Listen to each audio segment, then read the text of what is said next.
በዛሬው የትረካ ሰዓታችን በአማርኛ መጽሐፍት የዝግጅት ክፍል ተጽፎ ወደ እናንተ ልናደርስ የወደድነው የዴልታ ፎርስን አስደናቂ ታሪክ ነው። ዴልታ ፎርሶች በአሜሪካ የጦር ሰነዶች ላይ ስማቸው የለም። የክፍያ ስማቸው ሌላ ነው። የሚሰሩት ሥራ ፈጽሞ አልተካሄደም ተብሎ ይካዳል። እነዚህ ሰዎች በጠራራ ፀሐይ መሃል ከተማ ላይ ቢቆሙ እንኳን ማንም ወታደር መሆናቸውን አያውቅም። ጺም ያሳድጋሉ፣ እንደ ሲቪል ይለብሳሉ፣ እንደ ጥላም በዝምታ ይንቀሳቀሳሉ። እነዚህ ኦፕሬተሮች ናቸው። የዓለማችንን እጅግ ገዳይና ምስጢራዊ የልዩ ኃይል ክፍል ዴልታ ፎርስ። ዛሬ በዚህ ትረካ አሜሪካ ለብዙ ዓመታት መኖሩን እንኳን ስትክደው ስለነበረው ዛሬም ድረስ አባላቱ ማንነታቸውን ለቤተሰቦቻቸው እንኳን እንዳይናገሩ ስለሚከለከሉበት ምስጢራዊ ክፍልና አስገራሚ አመሰራረት ስልጠናን እንዲሁም ምስጢራዊነቱን በስፋት እንዳሰሳለን። እስከ ትረካው ማብቂያ ድረስ አብራችሁን ቆዩ። ትረካውን ማድመጥ ሲጀምሩ ቪዲዮ ላይክ ማድረግዎን አይርሱ። ቻናላችንን ሰብስክራይብ ካላደረጉ ሰብስክራይብ በማድረግ የቻናላችን ቤተሰብ ይሁኑ።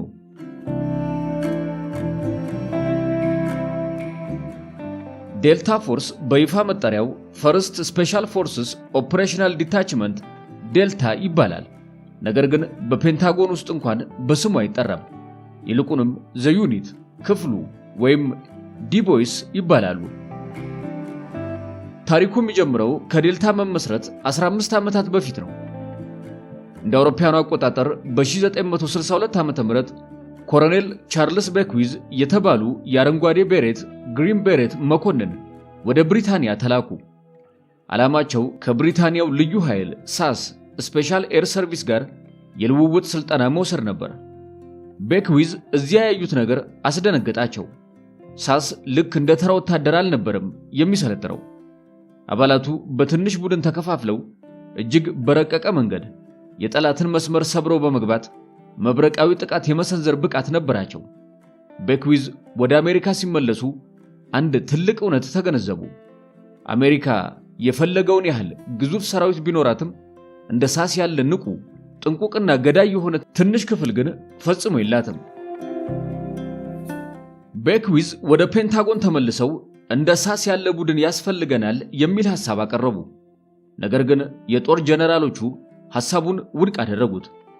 በወቅቱ የነበረው አስተሳሰብ ትልቅ ጦር ካለን ማንኛውንም ጦርነት እናሸንፋለን የሚል ነበር። ቤክዊዝ ግን ተስፋ አልቆረጡም። ለሚቀጥሉት 15 ዓመታት ቤክዊዝ በቢሮክራሲው መሃል ተዋጉ። በቬትናም ጦርነት ወቅት ፕሮጀክት ዴልታ የተባለ አነስተኛ ክፍል መርተው ውጤታማነቱን በተግባር አሳዩ። ይሁን እንጂ እስከ 1970ዎቹ አጋማሽ ድረስ የአሜሪካ መንግስት ለዚህ አዲስ ሐሳብ ጆሮ አልሰጠም ነበር። ሁኔታው እየተቀየረ የመጣው በዓለም ላይ የሽብርተኝነት ጥቃት እያየለ ሲመጣ ነው። አውሮፕላን ጠላፊዎችና ታጋቾችን የሚይዙ ቡድኖች ሲበራከቱ አሜሪካ እነዚህን በሰላማዊ መንገድና በጥንቃቄ ሊፈታ የሚችል ቀዶ ጥገና ሰሪ ሰርጂካል ስትራይክ ኃይል እንደሌላት በግልጽ ታየ። በመጨረሻም በ1977 ዓ.ም የአሜሪካ ጦር አመራሮች ለቤክዊዝ አረንጓዴ መብራት አበሩላቸው። በሰሜን ካሮላይና በሚገኘው ፎርት ብራግ ውስጥ ፈርስት ስፔሻል ፎርስ ኦፕሬሽናል ዲታችመንት ዴልታ ወይም ባጭሩ ዴልታ ፎርስ በይፋ ተመሰረተ። ቤክዊዝ ቡድኑን ሲመሰርቱ ጥብቅ መመሪያ ነበራቸው። ምርጦች ብቻ ሳይሆን ከምርጦችም የተመረጡ ዘ ቤስት ኦፍ ዘ ቤስት ነው የምንፈልገው ብለው ነበር። ቤክዊዝ በመላው አሜሪካ የሚገኙ ወታደራዊ ካምፖችን በመዞር ብቃት ያላቸውን ወታደሮች መመልመል ጀመሩ። የምልመላውን መስፈርቶች እጅግ አስገራሚ ነበሩ። ከፍተኛ የአካል ብቃት፣ በጭቃ በዝናብና በከፍተኛ ሙቀት ውስጥ ለቀናት ያለ ረፍት መጓዝ፣ የአእምሮ ብቃትን በተላበሰ መልኩ ወታደሩ በጣም በደከመበት ሰዓት እጅግ ውስብስብ የሆኑ የሂሳብና የሎጂክ ጥያቄዎችን እንዲመልስ ይገደዳል። በመጀመሪያ ዙር ማመልከቻ ካስገቡ 160 ወታደሮች ውስጥ ስልጠናውን አጠናቀው ወደ ክፍሉ የተቀላቀሉት 7 ሰዎች ብቻ ነበሩ። ይህ ነው የዴልታን ልዩነት የፈጠረው። ቤክዊዝ ለዴልታ አባላት አዲስ አይነት የስልጠና ማዕከል ገነቡ። ይህም ሹቲንግ ሃውስ ወይም ሃውስ ኦፍ ሆረር ይባላል። እዚህ ቤት ውስጥ ወታደሮቹ በሰኮንድ ስንጥቅ ውስጥ ውሳኔ መስጠትን ይለማመዳሉ። ልዩ የሚያደርገው ግን ወታደሮቹ የሚተኩሱት በዱሚ ላይ ሳይሆን በህይወት ባሉ ሰዎች መካከል ሆነው ነው። አንዱ የዴልታ አባል ታጋች ሆኖ ይቀመጣል። ሌላኛው ደግሞ ከጎን ያለውን ኢላማ በእውነተኛ ጥይት ይመታል። ይህ ስልጠና በመካከላቸው ያለውን ፍጹም መተማመንና ጥርብ ብቃት የፈጠረ ነበር። ዴልታ ፎርስ ተመስርቶ ገና ስልጠናውን እንደጨረሰ በ1979 የኢራን አብዮት ፈነዳ። በአሜሪካ ኤምባሲ ውስጥ 52 አሜሪካውያን ታገቱ። ይህ ለዴልታ የመጀመሪያውና ትልቁ ፈተና ነበር። ኦፕሬሽን ኢግል ክላው ታቀደ። ዴልታ ፎርስ ወደ ቴህራን ገብቶ ታጋጆቹን ለማስለቀቅ ተዘጋጀ። ነገር ግን ኦፕሬሽኑ በቴክኒክ ችግሮችና በአሸዋ ማዕበል ምክንያት ከሸፈ። 8 አሜሪካውያን ወታደሮች ሞቱ። ይህ ለቤክዊዝ እና ለቡድናቸው ትልቅ ሐዘን ቢሆንም ለአሜሪካ መንግስት ግን ትልቅ ትምህርት ሰጠ። ከዚህ ውድቀት በኋላ ነው ዴልታ ፎርስ የራሱ የሆኑ ልዩ ሄሊኮፕተሮች ናይት ስታልከርስ እና የራሱ የሆነ የድጋፍ ሰጪ ክፍል እንዲኖረው የተደረገው። ዴልታ ፎርስ ከሽንፈት ተነስቶ የዓለማችን ቁጥር 1 የልዩ ኃይል ክፍል ለመሆን ጉዞውን ጀመረ። ለዴልታ ፎርስ ምስጢራዊነት ከሥራ በላይ ነው፣ ህልውናቸው ነው። በፔንታጎን ውስጥ ዴልታ ፎርስ የሚል ስም ያለው ቢሮ የለም። ይልቁንም ኮምባት አፕሊኬሽንስ ግሩፕ ካግ ወይም ስፔሻል ሚሽንስ ዩኒት በሚሉ ደረቅ ስሞች ይጠራሉ። ይህ የሚደረገው የውጭ ሀገራት ሰላዮች ወይም ጋዜጠኞች የበጀት ፍሰቱን ተከትለው ክፍሉ ምን እየሰራ እንደሆነ እንዳያውቁ ለመከላከል ነው። አንድ የዴልታ ኦፕሬተር በጠላት ሀገር ውስጥ ተይዞ ቢገደል ወይም ቢታሰር የአሜሪካ መንግስት ይህ ሰው የኛ ወታደር አይደለም፣ አናውቀውም ብሎ የመካድ ፕላውሲብል ዲኒያቢሊቲ ስልጣን አለው። አባላቱ ወደ ተልእኮ ሲሄዱ ምንም አይነት ወታደራዊ መታወቂያ፣ የአሜሪካ ሰንደቅ ዓላማ ያለበት ዩኒፎርም ወይም ማንነታቸውን የሚገልጽ ሰነድ አይዙም። እነሱ መናፍስት ናቸው። አንድን የዴልታ አባል ከመደበኛ ወታደር የሚለየው ትልቅ ምስጢር መልክ ነው። ወታደራዊ ሕግ ጺም መላጨትና ፀጉር ማሳጠር ይላል። ዴልታ ግን ይህንን ሕግ ይጥሳል። ኦፕሬተሮቹ ጺማቸውን እንዲያሳድጉና ፀጉራቸውን እንዲያስረዝሙ ይገደዳሉ። ለምን? ምክንያቱም በየመን፣ በአፍጋኒስታን ወይም በኮሎምቢያ ጎዳናዎች ላይ ሲራመዱ እንደ አሜሪካ ወታደር ሳይሆን እንደ አካባቢው ነዋሪ ወይም እንደ ተራ ቱሪስት እንዲታዩ ስለሚፈለግ ነው። ብዙዎቹ የዴልታ አባላት የሚኖሩት ከወታደራዊ ካምፕ ውጪ በመደበኛ ሰፈር ውስጥ ነው። ጎረቤቶቻቸው ይህ ሰው በምን ይተዳደራል ብለው ቢጠይቁ መልሱ ሁልጊዜም በመንግስት መስሪያ ቤት ውስጥ የቢሮ ሰራተኛ ነኝ የሚል ነው። ልጆቻቸው እንኳን አባታቸው በዓለም ላይ ያሉ እጅግ አደገኛ ሽብርተኞችን የሚያድን ጀግና መሆኑን ሳያውቁ ሊያድጉ ይችላሉ። አንድ የዴልታ ኦፕሬተር ከ20 ዓመት አገልግሎት በኋላ ጡረታ ሲወጣ የሚገጥመው ትልቁ ፈተና የሥራ ልምድ ማዘጋጀት ነው። ታሪካቸው በሙሉ ምስጢር ስለሆነ ሳዳም ሁሴንን ከጉድጓድ ያወጣሁት እኔ ነኝ ወይም የባግዳድን ዋሻ የሰበርኩት እኔ ነኝ ብለው መጻፍ አይችሉም። በምትኩ ለአሜሪካ መከላከያ ሚኒስቴር የደህንነት አማካሪ ሆኜ ሰርቻለሁ የሚል አሰልቺ ስም ይሰጣቸዋል። እውነተኛ ጀግንነታቸው በታሪክ መዛግብት ውስጥ አይሰፍርም። ሜዳሊያዎቻቸውም ቢሆኑ በምስጢር ቤት ውስጥ ነው የሚቀመጡት። ዴልታ ፎርስ የሚጠቀማቸው መሳሪያዎች አብዛኛውን ጊዜ በገበያ ላይ የሌሉ ወይም ለሌላው ሰራዊት ያልተፈቀዱ ናቸው። የሚጠቀሙባቸው ራዲዮዎች፣ የምሽት መመልከቻዎችና ጥይቶች ሳይቀር ከስተም ሜድ ወይም ለክፍሉ ብቻ ተብለው የተሰሩ ናቸው። የሚሰለጥኑበት የጭንቀት ቤት ሃውስ ኦፍ ሆረር የት እንደሚገኝና በውስጡ ምን አይነት አሰቃቂ ልምምዶች እንደሚደረጉ የሚያውቁት አሰልጣኞቹና ሰልጣኞቹ ብቻ ናቸው። እዚያ ውስጥ የፈሰሰው ደም፣ የተተኮሰው ጥይትና የተማሩት ጥበብ በዚያው በቅጥሩ ግቢ ውስጥ ተቆልፎ ይኖራል። ዴልታ ፎርስ መሆን ማለት ታዋቂ መሆን ማለት አይደለም። ዴልታ ፎርስ መሆን ማለት ለሀገር ሲሉ ማንነትን መቅበር ማለት ነው። እነዚህ ሰዎች ጀግንነታቸው የሚነገረው በሹክሹክታ ብቻ ነው። አንድ ቀን በሆነ አጋጣሚ መንገድ ላይ አንድ ጺሙን ያሳደገ የተረጋጋና አይኑ ብዙ ታሪክ የሚናገር ሰው ካያችሁ ምናልባት ያ ሰው ዓለምን ከጥፋት የታደገው የማይታየው ጥላ አባል ሊሆን ይችላል። ግን እርግጠኛ መሆን አትችሉም። ምስጢራዊነቱም ይሄው ነው። አንድ ሰው ራሱን እስኪስት ድረስ ቢራብ ቢጠማና ባይተኛ ለአእምሮና ለሰውነቱ እጅ ሰጣለሁ የሚለው መቼ ነው? በወታደራዊ ዓለም ውስጥ ሲኦል የሚባል ቦታ ካለ ያ ቦታ በሰሜን ካሮላይን ተራሮች ውስጥ የሚገኘው የዴልታ ፎርስ ማሰልጠኛ ማዕከል ነው። እዚህ ለመግባት 90% የሚሆኑት ምርጥ ወታደሮች በሽንፈት ይሰናበታሉ። እዚህ ጋር ጡንቻ ብቻውን ዋጋ የለውም። እዚህ ጋር የሚያስፈልገው የማይሰበር አእምሮ ነው። እስቲ በቢሊዮን ዶላር የሚገመት ዋጋ ያላቸውን ኦፕሬተሮች የሚፈጥረውን የዓለማችንን እጅግ አሰቃቂ የዴልታ ፎርስ ስልጠና እንመልከት። የዴልታ ፎርስ ስልጠና የሚጀምረው ከመደበኛው ወታደር መካከል ምርጦቹን በመምረጥ ነው። አንድ ወታደር ዴልታን ለመቀላቀል ቢያንስ የ21 ዓመት ወጣት በወታደራዊ ትምህርቱ ከፍተኛ ውጤት ያለውና በአካል ብቃት ፈተናዎች 100% ማምጣት የሚችል መሆን አለበት። ነገር ግን ይህ ገና መግቢያ ነው። ዋናው ፈተና የሚጀምረው ዘሎንግ ወክ ረጅሙ ጉዞ በሚባለው የመጀመሪያው ምዕራፍ ነው። ሰልጣኞች በዌስት ቨርጂኒያ ተራሮች ውስጥ ለብቻቸው ይለቀቃሉ። ምንም አይነት ካርታ፣ ጂፒኤስ ወይም አቅጣጫ ጠቋሚ የላቸውም።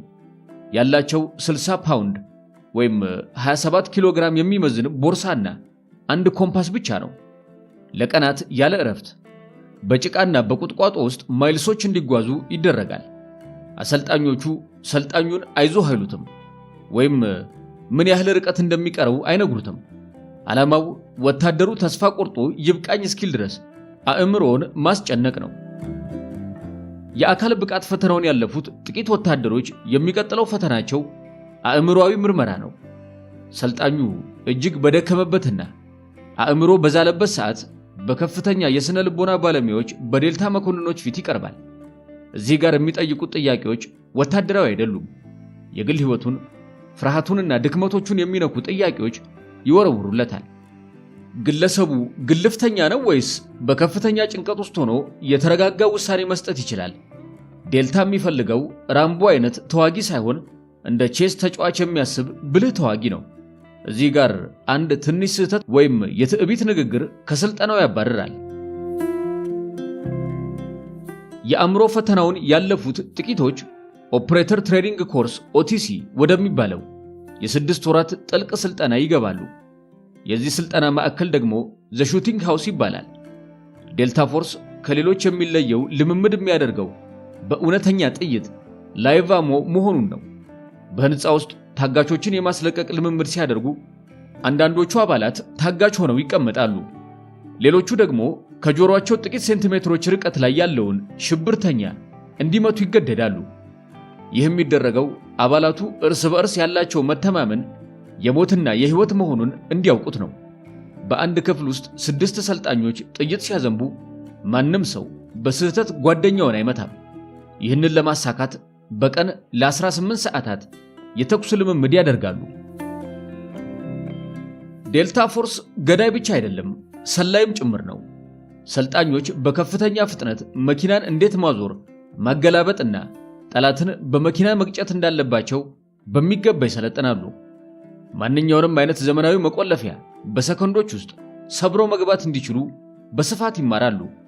በጠላት ሀገር ውስጥ ሆነው እንዴት ምስጢራዊ መረጃዎችን ለሀገራቸው ማስተላለፍ እንደሚችሉና ለራሳቸውም ምግብና መጠለያ እንዴት ማዘጋጀት እንዳለባቸው ሰርቫይቫል ትምህርት ይማራሉ። ከ6 ወራት አሰቃቂ ስልጠና በኋላ መጀመሪያ ከነበሩት በመቶዎች የሚቆጠሩ ወታደሮች ውስጥ ምናልባት 10 ወይም 12 ብቻ ይቀራሉ። እነዚህ ሰዎች የዴልታ ኦፕሬተሮች ይባላሉ። ስልጠናው ሲያበቃ የድል አድራጊነት ሰልፍ የለም። ቤተሰብ አይጠራም። የቴሌቪዥን ካሜራም አይኖርም። የሚሰጣቸው ጥቁር ቤሬት እና አንድ አጭር ንግግር ብቻ ነው። እንኳን ወደ ክፍሉ መጣ፣ አሁን ስራህን ጀምር። ዴልታ ፎርስ መሆን ማለት ስቃይን መውደድ፣ ምስጢርን መጠበቅና ለሀገር ሲሉ ማንነትን መሰዋት ማለት ነው ይሉናል ውስጥ አዋቂዎቹ የመረጃ ምንጮች። ታሪክ በአሸናፊዎች ይጻፋል። ነገር ግን አንዳንዴ ታሪክ የሚቀየረው ስማቸው በማይታወቅ ፊታቸው በማይታይና መኖራቸው በማይታወቅ ሰዎች ነው። ዴልታ ፎርስ እነዚህ ሰዎች በዓለም ዙሪያ ያሉ እጅግ አደገኛ ሽብርተኞችን ለመያዝ ወይም ለመደምሰስ የሚሰለፉ የመጨረሻው አማራጭ ናቸው። በኢራቅ በረሃ ውስጥ ከሚገኝ ጥልቅ ጉድጓድ፣ በሶማሊያ ከሚገኝ የሞት ቀጠና እስከ ሶሪያ ዋሻዎች ድረስ አሁን ዓለምን የለወጡና እስከዛሬ በሚስጥር ተይዘው የቆዩ የዴልታ ፎርስን አስደናቂ ተልዕኮች በወፍ በረር እንቃኛለን።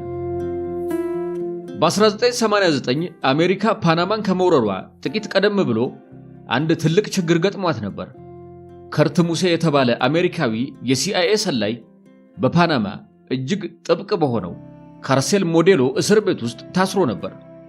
የፓናማው መሪ ማኑዌል ኖሪጋ አሜሪካ ጥቃት ከጀመረች መጀመሪያ የምንገለው እሱን ነው ብሎ ዛተ። ዴልታ ፎርስ እስር ቤቱን ሰብሮ በመግባት ሙሴን በሕይወት ማውጣት ነበረበት። ኦፕሬተሮቹ በትንንሽ ሄሊኮፕተሮች እስር ቤቱ ጣሪያ ላይ ወረዱ። በሴኮንዶች ውስጥ ጣሪያውን በፈንጂ ቀዳደው ወደ ውስጥ ገቡ። የጥበቃ ኃይሉ ምን እየተፈጠረ እንደሆነ እንኳን ሳይረዳ ዴልታ ሙሴን ከክልሉ አውጥቶ በሄሊኮፕተር ተሰወረ። አጠቃላይ ኦፕሬሽኑ ከጅምሩ እስከ መጨረሻው የፈጀው 6 ደቂቃ ብቻ ነበር። ይህ ተልዕኮ ዴልታ ፎርስ ምን ያህል ፈጣንና ገዳይ እንደሆነ ለዓለም ያሳየበት ትዕይንት ሆኖ አለፈ። በ1989 አሜሪካ ፓናማን ከመውረሯ ጥቂት ቀደም ብሎ አንድ ትልቅ ችግር ገጥሟት ነበር። ቀጥሎ ምነግራችሁ ታሪክ በፊልም የታወቀ ቢሆንም የዴልታ ፎርስ ጀግንነት ግን ከፊልሙ በላይ ነው።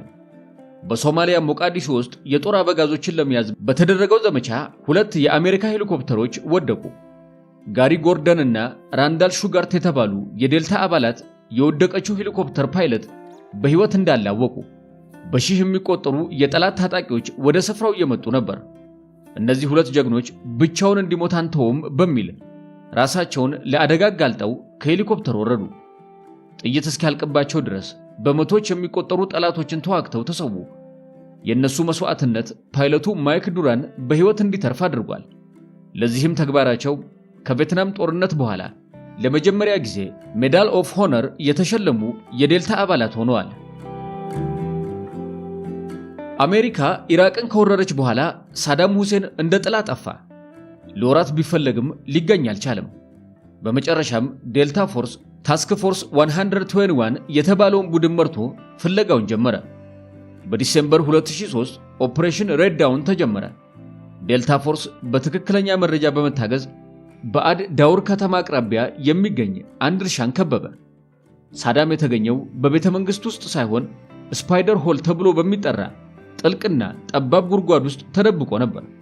የዴልታ ኦፕሬተሩ ጉድጓዱን ከፍቶ መሳሪያውን ሲደቅንበት ሳዳም እኔ ሳዳም ሁሴን ነኝ የኢራቅ ፕሬዝዳንት ብሎ እጅ ሰጠ።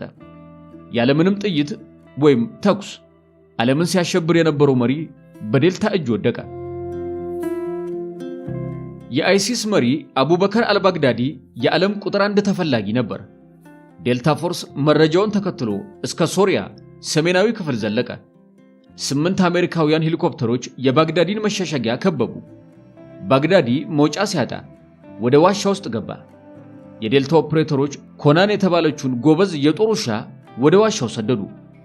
ባግዳዲ በዴልታ ኦፕሬተሮች ተከቦ የመጨረሻውን ተስፋ ሲቆርጥ የያዘውን የፈንጂ ቀበቶ አፈንድቶ ራሱን ገደለ። ይህ ተልዕኮ ዴልታ ፎርስ በየትኛውም የዓለም ጥግ የተደበቀን ጠላት የማግኘት ብቃት እንዳለው በድጋሚ ያረጋገጠ ነበር። በኢራቅ ውስጥ የታገቱ 4 የውጭ ሀገር ኮንትራት ሰራተኞችን ለማደን ዴልታ ፎርስ የተሰማራበት መንገድ እጅግ አስገራሚ ነበር። ሄሊኮፕተሩ ህንፃው ላይ አርፎ ኦፕሬተሮቹ በሩን ሰብረው ገብተው ሽብርተኞቹን ደምስሰውና ታጋቾቹን ይዘው ወደ አየር የተመለሱት በ17 ሰከንድ ውስጥ ብቻ ነው። ይህ ፍጥነት በሰው ልጅ ታሪክ ውስጥ ታይቶ የማይታወቅና የዴልታን የልምምድ ጥራት የሚያሳይ ነው። እንደ አውሮፓውያኑ አቆጣጠር በ2020 የአሜሪካ ፍትህ ሚኒስትር በኒኮላስ ማዱሮ ላይ በአደንዛዥ ዕፅ ሽብርተኝነት ናርኮ ቴሮሪዝም ክስ መሰረተ። ማዱሮን ለሚይዝ ወይም መረጃ ለሚሰጥ $15 ሚሊዮን ሽልማት አወጣ። ይህ ሽልማት በታወጀ ማግስት ማዱሮ የግል ጥበቃቸውን እጥፍ አደረጉ። ምክንያቱም እንዲህ አይነት ከፍተኛ ዋጋ የተለጠፈባቸው ግለሰቦች ለመያዝ አሜሪካ የምትጠቀመው ቀዳሚ ኃይል ዴልታ ፎርስ መሆኑ ስለሚታወቅ ነው። በ2020 ኦፕሬሽን ጌዲዮን የተባለ ሙከራ ተካሄደ። ጥቂት የቀድሞ የአሜሪካ ልዩ ኃይል አባላት ግሪን ቤሬትስ እና ቬንዙዌላውያን አማጽያን በባህር በኩል ገብተው ማዱሮን ለመያዝ ሞክረው ሳይሳካላቸው ቀረ። ማዱሮ ይህንን ሙከራ በቀጥታ በዴልታ ፎርስና በሲአይኤ ላይ አሳበቡ። ምንም እንኳን አሜሪካ በይፋ እጅ የለበትም ብትልም ማዱሮ ግን ዴልታ ፎርስ በጎረቤት ሀገር ኮሎምቢያ ሆነው ሊገሉኝ እያደቡ ነው በማለት ደጋግመው ሲከሱ ኖረዋል። ማዱሮ የዴልታ ፎርስን ብቃት ጠንቅቀው ያውቃሉ። ዴልታ ፎርስ ሳዳም ሁሴንንና የፓናማውን መሪ ማኑዌል ኖሪጋን የያዘበት መንገድ ለማዱሮ ትልቅ ማስጠንቀቂያ ነበር። ይህንን ስጋት ለመመከት ማዱሮ የራሳቸውን ጦር ብቻ አያምኑም። ይልቁንም ከሩሲያው ዋግነር ግሩፕና ከኩባ የስለላ ድርጅቶች የተውጣጡ ጥበቃዎችን ይጠቀማሉ። እነዚህ ጠባቂዎች ዋና ስራቸው አሜሪካ በዴልታ ፎርስ አማካኝነት ልታደርግ የምትችለውን መብረቃዊ ጥቃት ሰርጂካል ስትራይክ መከላከል ነው። ካሳለፍነው የጃንዋሪ መጀመሪያ ጥቃት በፊት አሜሪካ ዴልታ ፎርስን ወደ ቬንዙዌላ ስለመላኳ እስካሁን የታወቀ ነገር የለም። ነገር ግን የዴልታ ፎርስ ስም ብቻ ለማዱሮ መንግስት ትልቅ የራስ ምታት ሆኖ ኑሯል። ማዱሮ በንግግራቸው ውስጥ የሰሜን አሜሪካ ኢምፔሪያሊስቶች ልዩ ኃይላቸውን ልከው ሊገሉኝ ነው በማለት ነበር ለደጋፊዎቻቸው የሚናገሩት። የዴልታ ፎርስን አስፈሪነት ለፖለቲካ ፍጆታና ለጥንቃቄ እንደሚጠቀሙበት በስፋት ያሳየ አጋጣሚ ነበር። የአሜሪካ መንግስት በአንድ ሰው ራስ ላይ $15 ሚሊዮን ከለጠፈ ያ ሰው እንቅልፍ ሊወስደው አይችልም። ለኒኮላስ ማዱሮ ደግሞ እንቅልፍ ሲነሳው የኖረው ትልቁ ቅዠት ዴልታ ፎርስ ነው። ሳዳም ሁሴንን ከጉድጓድ ኤልቻፖን ከእስር ቤት ያደኑትን እነዚህ ጥላዎች ከሰሞኑ ኢላማቸውን ማዱሮ ላይ በማድረግ በካራካስ ቤተመንግስትና በፎርት ሊበርቲ የዴልታ ካምፕ መካከል ያለውን የድመትና አይጥ ጨዋታ በሚስጥር ቀጥሎ ኒኮላስ ማዱሮን ሰዓታት ብቻ በፈጀ ተልእኮ ማደን ችለው ወደ አሜሪካ በመውሰድ በኒውዮርክ ከተማ ለእስር አብቅተውታል። እነዚህ ተልእኮች ዴልታ ፎርስ ከሰሩት ስራዎች ጥቂቶቹ ብቻ ናቸው። አብዛኛው የሰሩት ስራ ምስጢር ሆኖ ይቀጥላል። ዝና አይፈልጉም፣ ሽልማት አይጠብቁም። የሚፈልጉት ሀገራቸውን መጠበቅና የተሰጣቸውን ተልእኮ በድል ማጠናቀቅ ብቻ ነው። ዴልታ ፎርስ ዛሬም አለ። አሁንም በዚህ ሰዓት የሆነ የዓለም ክፍል ላይ በሚስጥር ተልእኮ ላይ ሊሆኑ ይችላሉ። ሳዳም ሁሴንን ከጉድጓድ ያወጡት፣ አቡበከር አልባግዳዲን የደመሰሱትና ፓብሎ ኤስኮባርን ያደኑት እነዚህ መናፍስት ወታደሮች ናቸው። ስማቸው በታሪክ አይጻፍም፣ ጀግንነታቸው በጋዜጣ አይታወጅም። ነገር ግን አሜሪካንን ከጀርባ ሆነው ይጠብቃሉ።